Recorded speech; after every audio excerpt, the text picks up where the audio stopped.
Right now we are outside of one of Lincoln, Nebraska's premier attractions, the Rollerskating Confederation, which houses the Rollerskating Museum.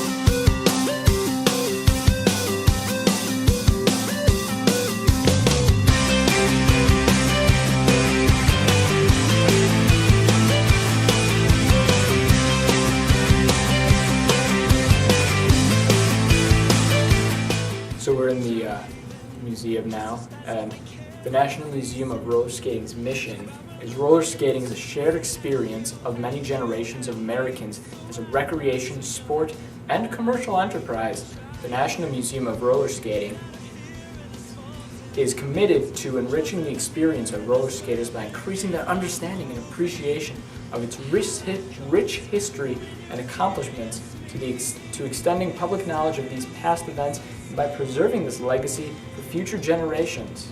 Roller skating first became popular in the 1870s, and who we really have to thank for the roller skates that we have today is this guy right here, James Plimpton, and he's the guy who came up with having skates that were actually controllable, and that you'd be able to kind of lean with and everything. And right here we have some historical examples of the first roller skates.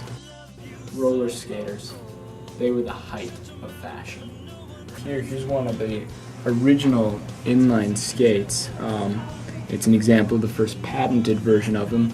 I'm sure that there were inline skates before that one that weren't patented, but that was the first time somebody really solidified the idea.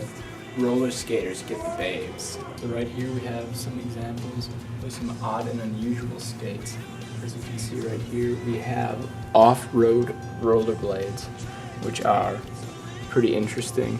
If you move down to the bottom in this case, there is actually a stilt skate for trick skating in. And over here we have my favorite skate in the entire museum, and these are motor-powered skates. You would actually strap this motor onto your back and you attach it to your skates. So here's something that I just learned new at this museum, and I'm really kind of excited about. Apparently they have roller basketball and roller soccer. So I guess you play basketball with rollerblades on, or you play soccer with rollerblades on, and it sounds like a dangerously intense game. Roller skaters get the babes. Roller skaters get the babes. Roller skaters get the babes. Right here we have a roller skate that was inspired by monster truck rallies.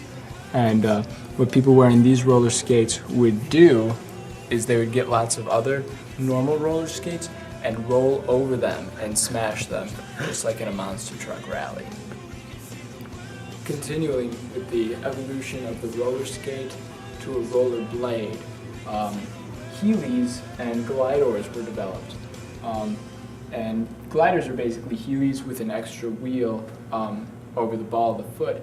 And what these are normal sneakers with hideaway wheels that would go in the sole of the shoe. And these were the bane of like shopkeepers and people trying to walk down the street everywhere.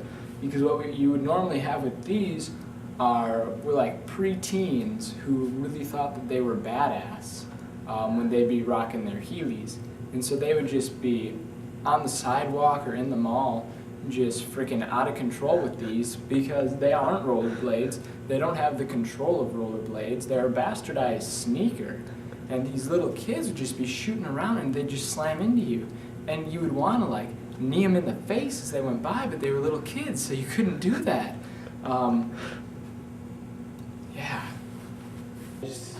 Roller skating is, I never knew there was so much history involved. It's ridiculous. I mean, like, look at all this. It's so rich in its history. I know. And there's so much heritage. Like, next time I put on skates, I'm gonna gonna appreciate it so much You're more. gonna have that feeling, you know.